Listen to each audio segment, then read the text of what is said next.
Cuando un magnate de la construcción es asesinado, Stan era un hombre fuerte. su esposa pasa a ser la principal sospechosa. Ella podía resultar muy encantadora o muy maliciosa. Y la búsqueda de pistas de la policía Uno de ellos detectó algo que brillaba entre los arbustos. Se inclinó, lo recogió y resultó ser el arma homicida.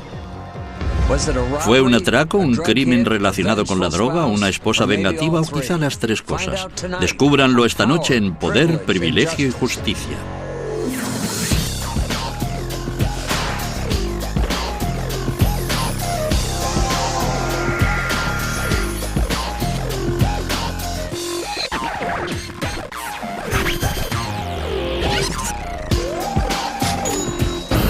Crímenes imperfectos, ricos y famosos. Vicios de Miami. Viernes 7 de marzo de 1986, 5:30 de la mañana. Las sirenas taladran el silencio de la madrugada en el elegante barrio residencial de Coconut Grove, en Miami, cuando la policía llega a la puerta de una mansión de piedra caliza. Dentro el escenario es todo menos magnífico. En un dormitorio del piso superior, aparentemente al magnate millonario de la construcción, Stanley Cohen, le han disparado mortalmente mientras dormía. Su esposa Joyce cuenta a la policía que unos intrusos son los responsables del crimen. Fue como sacado de un guión de corrupción en Miami. El miembro de la Jet Set, Stan Cohen, había ganado una fortuna en el negocio de la construcción. Tenía una esposa joven y atractiva a la que le gustaban las drogas y las fiestas. Encontrar personas que hubieran querido verle muerto era fácil. Encontrar al asesino resultaría ser mucho más difícil. Stanley Cohen murió en su mansión de 25 habitaciones en Basehor Drive, una de las calles más prestigiosas de Coconut Grove, jalonada de casas multimillonarias. La mansión era el símbolo de todo aquello por lo que Cohen había trabajado y tal vez, como la policía llegaría a creer, de lo que le mató. Era el símbolo del dinero. Stan era un hombre hecho a sí mismo, un hombre muy fuerte. Y había ganado dinero. Le gustaba ganar dinero y entendía de eso. Y poseía una casa en un lugar muy prominente del Grove, en la avenida 17 con Bayshore. Stanley Cohen vivía como un rey, pero no había nacido en el seno de la realeza. Nació en 1934 en una modesta familia de tenderos de Long Island. En 1948 la familia se trasladó a Miami. Cuando se hizo hombre supo exactamente lo que quería. Quería ser rico. En la Universidad de Florida estudió ingeniería y se granjeó la reputación de agresivo y pendenciero. El apodo de Stanley en la universidad era el estrujador, y eso era porque siempre que te veía, siempre que se acercaba a ti por sorpresa, te estrujaba la cabeza o te daba una colleja, te machacaba. Le gustaba hacerlo, ¿sabe? Siempre en broma, pero te estrujaba. Todo lo que hacía Stan lo hacía a lo grande y deprisa. Estando aún en la universidad se casó. Nada más licenciarse regresó a Miami y se metió de lleno en el mundo de los negocios. Era el año 1959 y para un hombre que quería dinero y poder, Miami ofrecía muchas oportunidades. Miami estaba en pleno auge, estaba al rojo vivo y el negocio inmobiliario invitaba a poner tu dinero, porque lo comprabas hoy y mañana valía el doble. En 1963 creó la empresa constructora SAC con su compañero de hermandad universitaria Marvin Sheldon. La tarea de Stan era procurar que el trabajo sobre el terreno se terminase a tiempo, que las cosas fueran como la seda. Yo era más bien el oficinista. Él era el hombre de exteriores, gritaba y chillaba, pero lograba que el trabajo se hiciera. El suyo era un estilo más propio de una obra en construcción que de una suite de luna de miel. Hacia mediados de los 60, Stan se había divorciado y vivía en una ostentosa zona habitada por solteros en Coconut Grove. El Grove era un refugio para artistas y bohemios acaudalados, una comunidad en la que la gente creía en la buena vida. Una ciudad pequeña, artistas a la orilla del mar, buenos restaurantes, buenos bares pequeños. Y la clase de gente que vive allí, ¿sabe? Todo el mundo era tolerante, simpático. En aquella época, muchos de nosotros éramos solteros y creamos una especie de vínculo. Pasábamos muchísimo tiempo juntos. Bebíamos mucho y nos corríamos muchas juergas. A principios de los años 70, la empresa constructora de Stan le había hecho varias veces millonario, y aunque era una figura destacada en la escena social de Coconut Grove, su vida personal era un desastre. Se había metido precipitadamente en 3 matrimonios y con 3 divorcios a sus espaldas, volvía a llevar la típica vida de soltero. Hasta que en 1974 conoció a Joyce McDillion, de 24 años, que recientemente se había mudado a Miami desde Chicago. En realidad no tenía familia ni lazos en ninguna parte y me gustaba el sol. Aquello era bonito y quería empezar de nuevo en alguna parte. Creo que fue bueno para mí. Joyce conoció a Stan 17 años mayor que ella cuando trabajaba para un promotor. Él era el contratista general en aquella obra y empezamos, no sé, a charlar y después a comer juntos y bueno, fue así como nos conocimos. Joyce era callada e insegura. Stan era seguro de sí mismo y poderoso. En menos de un año se prometieron. Se enamoraron y se casaron. Stanley no tardaba mucho en enamorarse o en casarse. Pero Stan no quería casarse en Miami. Otra vez no.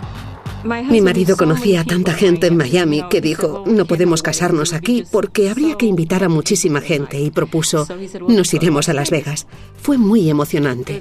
Yo era joven, fue muy emocionante.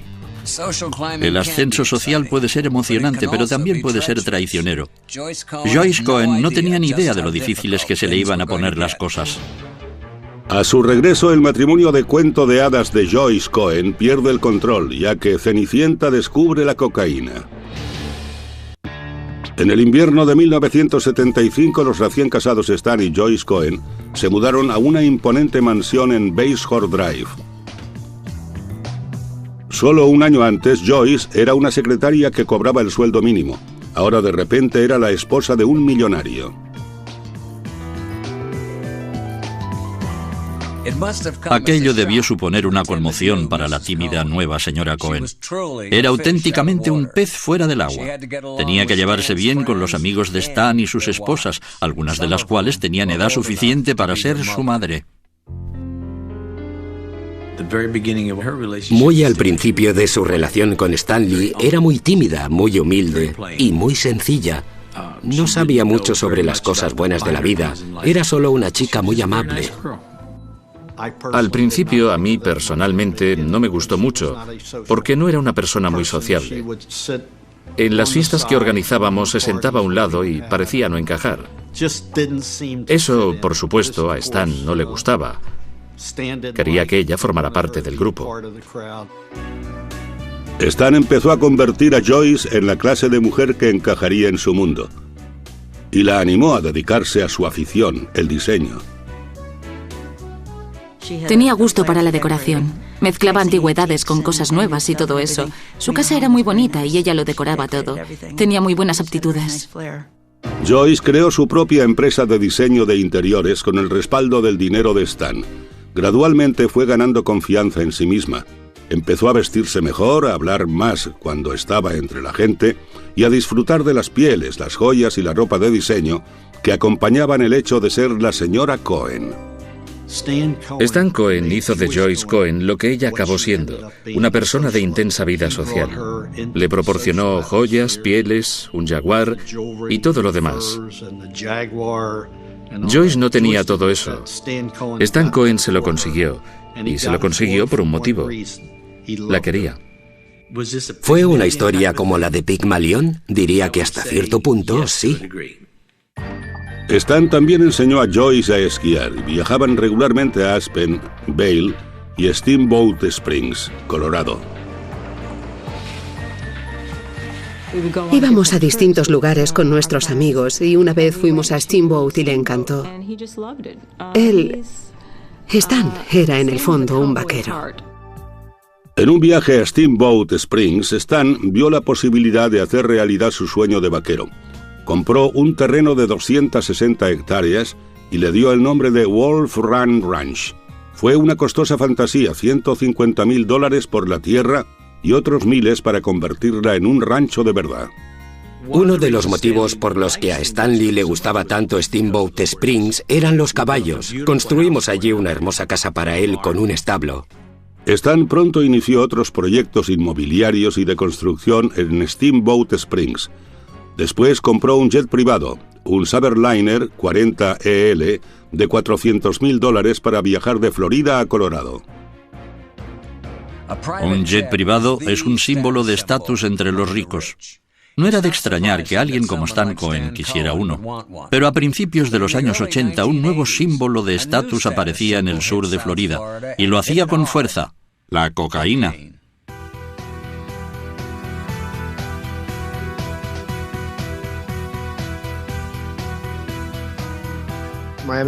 Miami estaba plagada de droga. Era casi una moda. Era casi como el combinado o la cerveza que se tomaba en las fiestas de fútbol de la universidad. Había rayas de coca sobre la mesa de café. Y quien quería esnifarla, lo hacía.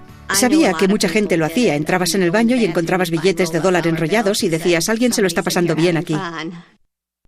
Joyce y Stan también se lo pasaban bien con la cocaína.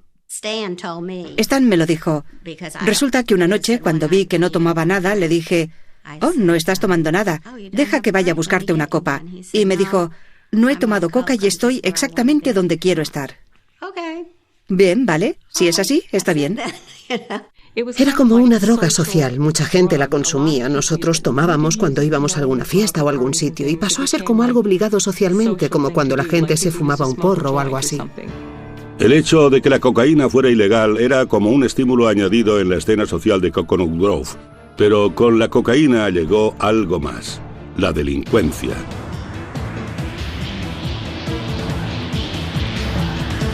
Esa ola de delitos alimentados por la droga dio origen a un aterrador tipo de robo llamado invasión de hogar. Criminales armados estaban irrumpiendo en las casas y robando a las personas a punta de pistola. Stan instaló un sofisticado sistema de alarma. Después, todavía nervioso por los robos, tomó una fatídica decisión: compró un arma de fuego para la casa. Pero la verdadera amenaza que planteaba la cocaína no estaba fuera de la casa de Stan, sino dentro. Joyce estaba cayendo en la dependencia y su personalidad estaba cambiando. Joyce, que era 17 años más joven que Stanley, no quería volver a casa y acostarse a las 10 o a las 11 de la noche. Era consciente de su posición en la vida y de que era muy atractiva. Estaba delgada, era muy bien parecida, quería salir, bailar y pasárselo bien.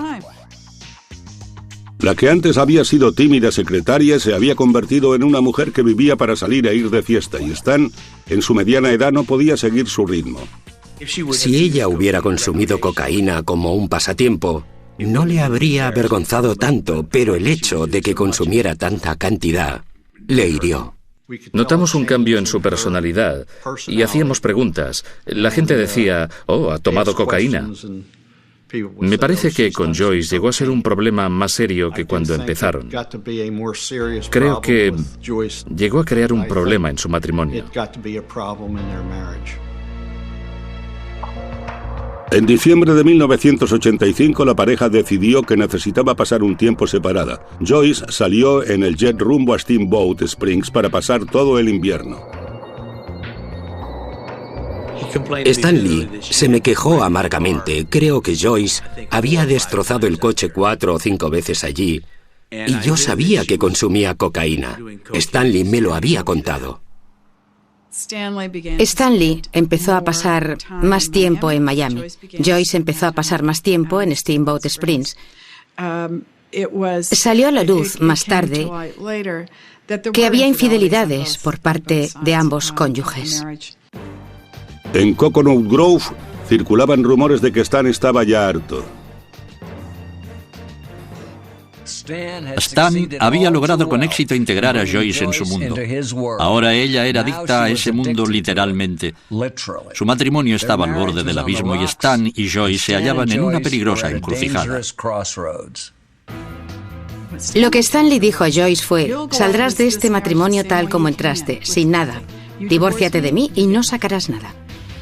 A nuestro regreso, un turbulento matrimonio llega a un violento final.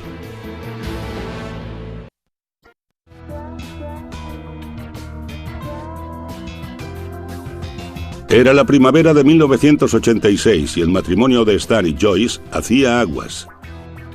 Un hombre rico de mediana edad se casa con una mujer pobre pero bella y más joven. Añadan la cocaína, las fiestas y las infidelidades y obtendrán la receta del desastre. Era solo cuestión de tiempo que algo sucediera. Joyce había pasado el invierno en su rancho de Steamboat Springs, mientras Stan permanecía en Miami. En marzo de 1986, Joyce regresó a la casa de Coconut Grove. Desde fuera parecía que el matrimonio volvía a ir por buen camino. Todo el mundo discute. Todo el mundo tiene días en que dice, oh, Dios mío, ¿sabe? Por lo que yo veía, su matrimonio no distaba mucho del mío o del de cualquiera. Cualquiera que lleve casado 10 años. Yo estoy segura de que esa mujer diría unas cuantas veces, voy a pedir el divorcio, ¿sabe? Los matrimonios no son perfectos. Si realmente había algún problema, yo no lo sé. Para nuestro aniversario me regaló un anillo de diamantes que fue un regalo especial. No creo que alguien que está a punto de divorciarse de su esposa la lleve a una joyería y encargue que diseñen un anillo y que lo fabriquen. Pero si dentro de la mansión Cohen la atmósfera estaba mejorando, fuera no lo hacía. Por todo Coconut Grove, los robos en el interior de las casas iban en aumento. Cada noche Stan conectaba el sofisticado sistema de alarma de la mansión. Cada noche se aseguraba de que su arma estaba en la mesilla de noche. Creía estar a salvo. Nada podía estar más lejos de la verdad. La noche del 6 de marzo, Stan se acostó temprano. Joyce se quedó levantada, reuniendo objetos para una subasta. A las 5:30 de la madrugada, la policía recibió una llamada de emergencia.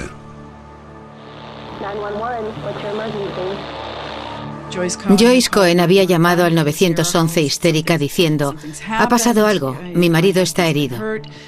La policía llegó enseguida. La puerta principal estaba abierta. Habían destrozado la puerta posterior de cristal que daba a la cocina. Y su marido yacía muerto en la cama con 4 disparos de arma de fuego en la nuca. Stan yacía de bruces y desnudo sobre la cama. Los sanitarios intentaron sin éxito reanimarle y la policía se dispuso a examinar el escenario del crimen. A las 6:30 de la mañana se llevaron a Joyce a la comisaría para interrogarla. Joyce dijo a la policía que a las 11:30 de la noche oyó ruidos extraños fuera. Preocupada, fue a despertar a Stan. Stan se levantó con la intención de sacar el arma del cajón. Yo le dije, ¿por qué lo haces? Y él dijo, bueno, déjame ir solo a comprobar qué pasa.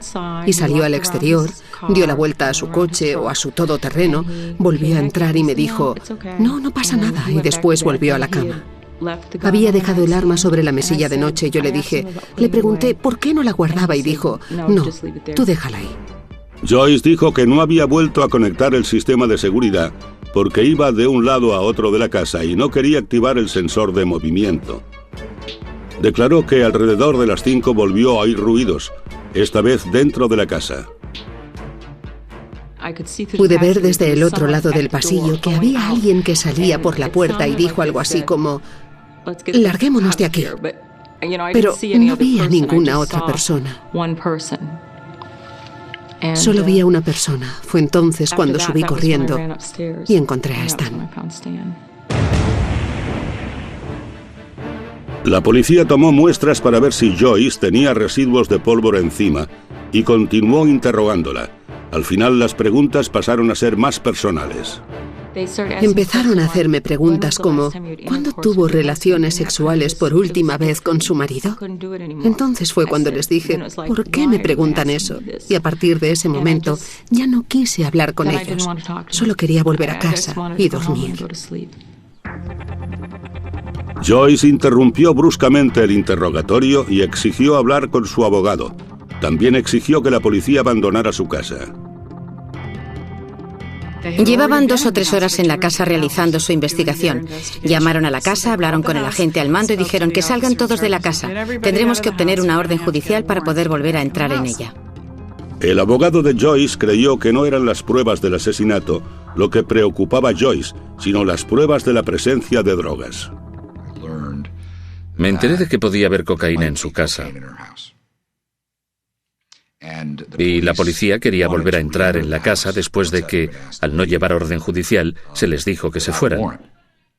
Querían que ella les diera su consentimiento. Ross quería que la policía prometiera no juzgar a Joyce por posesión de drogas a cambio de que ella les diera acceso a la casa. Les dije, pueden llamar a cualquiera de los ayudantes del fiscal del estado si me aseguran que, si encuentran cocaína en la casa, no imputarán a la señora Cohen. Si me hubieran dicho que sí, habría aceptado con gusto que efectuaran el registro. Hasta entonces, Alan se negaba a permitirles volver a entrar. Mientras las horas pasaban, el escenario del crimen se deterioraba y, entre tanto, el cuerpo de Stan Cohen seguía en el interior. Decir que fue un extraño giro de los acontecimientos sería decir poco. A los investigadores se les niega el acceso al escenario del crimen y lo hace la esposa de la víctima. ¿Tenía miedo de que encontraran drogas o temía que encontraran algo más? A nuestro regreso, la policía descubre pruebas incriminatorias en el jardín delantero de los Cohen. 7 de marzo de 1986, 8:30 de la mañana. 3 horas después de haber sido llamados al escenario de un asesinato, la policía esperaba una orden de registro, ya que Joyce Cohen y su abogado les impedían la entrada en la mansión. Dado que el cuerpo de Stan Cohen seguía dentro, el tiempo era esencial. Los investigadores saben que los crímenes se resuelven con más facilidad en las horas inmediatamente posteriores. Cada minuto que pasa otorga más ventaja al criminal con respecto a la investigación. La policía tuvo que esperar horas antes de poder llevar a cabo la investigación del escenario del crimen dentro de la casa. Pero aunque la policía de Miami no podía entrar en la mansión Cohen sin una orden judicial, tenía libertad para buscar fuera. Uno de ellos detectó algo que brillaba entre los arbustos. Se inclinó, lo recogió y resultó ser el arma homicida, el arma que se empleó en el asesinato. Así fue como pasó. El arma resultó ser además la que Stan Cohen guardaba en su mesilla de noche, pero parecía que le habían limpiado las huellas dactilares. Entretanto, el cuerpo estaba aún en la casa, y al día siguiente, los medios de comunicación contaban historias de cómo la viuda había impedido la entrada de la policía en la casa. Eso, sin duda, a los ojos de mucha gente, fue un signo de culpabilidad, aunque no fuera así exactamente como sucedió. Finalmente, a las 2 de la madrugada, tras habérsele negado el acceso al escenario del crimen durante 8 horas, la policía obtuvo una orden judicial para volver a entrar en el hogar de los Cohen. Pero a causa de la demora, el forense tuvo dificultades para determinar la hora de la muerte.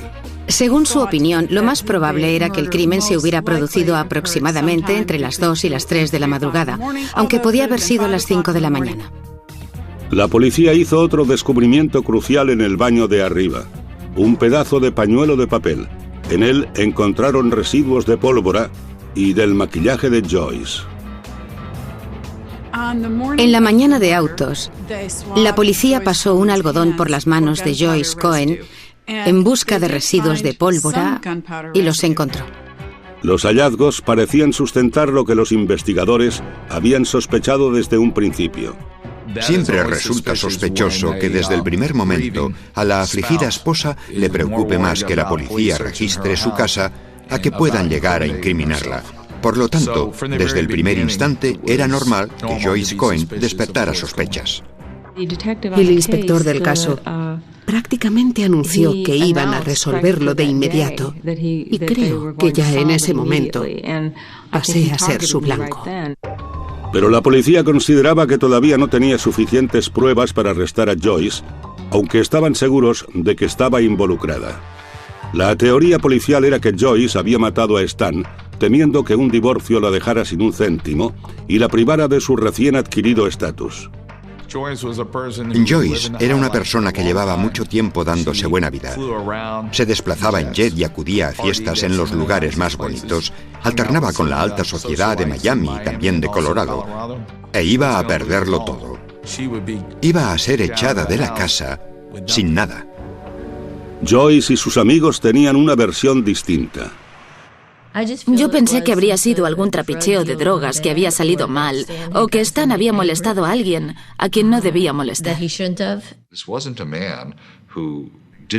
Era un hombre que nunca había estado vinculado a nada peligroso. No tenía un círculo de amigos, ni un trabajo en el que estuviera en peligro. No tenía negocios sucios. Creo que tuvo algo que ver con sus transacciones. Él había dicho que iba a ganar mucho dinero y que se iba a retirar, ¿sabe? Pronto. Al parecer, había indicios de que estaba blanqueando dinero con la droga. No sé, pero creo que eso tuvo algo que ver con su muerte.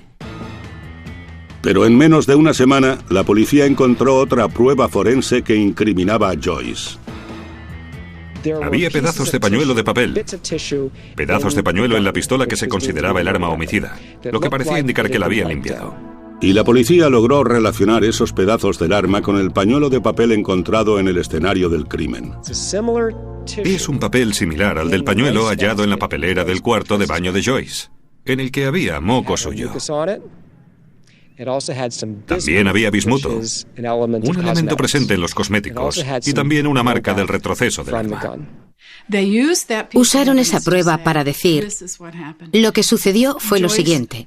Joyce Cohen sacó un pañuelo de papel, se limpió la nariz y la cara, y así fue como el moco nasal y el maquillaje pasaron al pañuelo. Después cogió ese pañuelo, vio el arma en el suelo junto a la cama, la limpió y la arrojó por el balcón, y después escondió ese pañuelo de papel. Claro, la policía tenía pruebas, pero les iba a hacer falta algo más que un pedazo de pañuelo de papel en una papelera para conseguir una condena. Lo que en realidad necesitaban era un testigo. El 7 de marzo de 1988 marcó el segundo aniversario del asesinato de Stan Cohen. La policía tenía un archivo entero de pruebas circunstanciales contra Joyce Cohen, pero esta aún no había sido arrestada. Los fiscales sabían que con el dinero de Joyce Cohen respaldándola, les iba a hacer falta una acusación a toda prueba. Necesitaban desesperadamente un gran avance de este caso, y como ocurre a menudo, les vino de una fuente inesperada. En 1986, la policía de Miami detuvo a un ladrón de casas llamado Frank Zuccarello, que parecía poseer la clave para la resolución del caso Cohen. Había proporcionado información inicial sobre más de 50 robos con invasión de hogar. Y a aquellas alturas, Frank Zuccarello había hecho mención de varios homicidios, uno de ellos el del caso Cohen. A Zuccarello le iba a caer una seria condena. Estaba dispuesto a intercambiar información por lenidad. Dijo que había sido el jefe de la banda de ladrones que había matado a Stan Cohen. Frank Zuccarello identificó a dos personas más. Tommy Lamberti y Anthony Caracciolo como miembros de una banda dispersa de ladrones con invasión de hogar. Consiguió su acuerdo. Dicho acuerdo garantizaba que a cambio de un testimonio veraz, se declararía culpable de 2 de los robos con invasión de hogar que había confesado, y que ellos coordinarían las diligencias con el condado de Broward, etc. De ese modo, cumpliría menos de 2 años de condena. A cambio del trato, Zuccarello contó a la policía una historia que dejaba a Joyce Cohen como una codiciosa asesina. Ellos frecuentaban los clubes nocturnos, las salas de fiestas de Coconut Grove, y allí fue donde tuvieron la oportunidad de conocer a Joyce Cohen. Según Frank Zuccarello, Joyce Cohen los contrató a los 3 para orquestar un robo falso, llevarse joyas, etc. Ella pensaba reclamar a la aseguradora y después repartirse el dinero con ellos. Dijo que después el plan pasó a ser de asesinato y que lo que Joyce quería que hicieran en realidad era asesinar a su marido. Zuccarello falló en varias pruebas del polígrafo y cambió su versión más de una vez. No obstante, la policía le creyó. Según Zuccarello, el ejecutor fue Anthony Caracciolo, en ese momento en prisión por otros cargos de robo. En octubre de 1987, Caracciolo fue acusado del asesinato de Stan Cohen, pero Caracciolo lo negó todo. De repente empezaron a hablarme del asesinato de Cohen y les dije, ni siquiera sé de qué me están hablando. Yo no conocía a Joyce Cohen, nunca la había visto y hasta hoy nunca he estado en la misma habitación que ella. A pesar de las contradictorias versiones, los fiscales siguieron adelante. En octubre de 1988, por fin, estuvieron preparados para acusar a Joyce Cohen de asesinato. Frank Zuccarello presentó una historia aceptable. Una vez escucharon su historia, la llevaron ante el gran jurado y consiguieron un enjuiciamiento. Bastante sencillo. El 23 de octubre de 1988, el gran jurado acusó a Joyce Cohen de asesinato en primer grado por conspirar para matar a su marido. Si se la condenaba, podía ir a la silla eléctrica. El ascenso de Joyce Cohen había sido rápido. Su caída fue aún más impactante. Pero los casos de conspiración son tremendamente difíciles de demostrar para los fiscales. Y este no iba a ser una excepción. El juicio de Joyce comenzó el 10 de octubre de 1989. Los fiscales comenzaron con el móvil de Joyce. En el juicio, la teoría del crimen presentada por los fiscales fue que el matrimonio estaba en crisis y las dos partes lo sabían. La señora Cohen quería poner fin a la unión, pero creía erróneamente que si se divorciaban, no podría mantener el tren de vida que el matrimonio le había proporcionado. Y por eso contrató asesinos a sueldo para matar a su marido. Pudimos dejar muy claro que Joyce y Stan estaban en proceso de divorciarse. Stan había dicho a Joyce que iba a marcharse tal como vino, sin nada. El principal testigo de la acusación, Frank Zuccarello, ocupó el estrado el 23 de octubre. Dijo, dense prisa, acaben de una vez.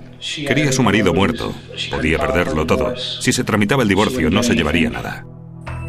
Zuccarello dijo al jurado que a Stan lo mataron a las 2:30 de la madrugada. Dijo que Joyce había pasado las 2 horas y media siguientes alterando el escenario del crimen para que pareciera un allanamiento de morada, hasta que por fin llamó a la policía a las 5:30. Establecer la hora de la muerte era absolutamente vital. Si a Stan lo mataron a las 2:30, Zuccarello estaba diciendo la verdad y Joyce era culpable. Si no sucedió hasta más tarde, la acusación del Estado estaba en serias dificultades. En su interrogatorio, el abogado defensor Alan Ross atacó la credibilidad de Zuccarello, poniendo de relieve sus delitos y mentiras previos ante el jurado. Le aplasté. El hombre estaba destrozado y creo que si entrevistaran a los miembros del jurado dirían que no le creyeron. Ellos no le creyeron. Pero el examinador médico del condado de Dade sustentó la versión de Zuccarello. Testificó que el asesinato había tenido lugar entre las 2 y las 3 de la madrugada. ¿Qué puede decir con una razonable certeza científica sobre si la muerte de Stanley Cohen se produjo alrededor de las 5:30 de la mañana? Diría que no se corresponde. ¿Y entre la 1:30 y las 3:30? Con esa franja horaria sí se correspondería. La defensa contaba con sus propios expertos, incluidos los sanitarios que intentaron reanimar a Stan 3 horas después de la muerte de Cohen, según sostenía la acusación. Los servicios médicos intentaron reanimar a ese hombre. Eso fue realmente lo que ocurrió cuando acudieron al escenario. Le pusieron los electrodos e intentaron reanimarle. Quiero elogiar a ese equipo médico. No eran estúpidos. No habrían intentado reanimar a un hombre que llevaba 3 horas muerto. Pero la acusación tenía otro testigo que apoyaba la idea de que Stan había muerto horas antes de que Joyce llamara a la policía. Alguien se presentó a declarar que había oído disparos en Coconut Grove en la mañana del 7 de marzo de 1986 y que el ruido procedía de la casa de los Cohen, y dijo que los disparos se produjeron entre las 2 y las 3 de la madrugada. La acusación tenía más pruebas contra Joyce. Había el pañuelo de papel hallado en el escenario del crimen. Y lo más incriminatorio de todo, los investigadores habían encontrado residuos de pólvora en las manos de Joyce. Puedo asegurar que el analista criminal que analizó los residuos de pólvora y testificó resultó muy convincente. Aquello fue muy perjudicial para ella. Y finalmente estaba la propia Joyce. La acusación la pintó como una drogadicta que había asesinado a su marido en un intento desesperado por conservar el dinero y la posición. La describieron como una persona dura, fría y mezquina, una especie de Cruella de Vil, ¿sabe? Y dijeron que había planeado, engañado, conspirado e ideado cómo deshacerse de Stan.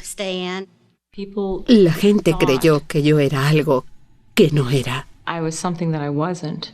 Y no es que sea, bueno, perfecta, ni una gran persona, porque yo no opino eso de mí misma.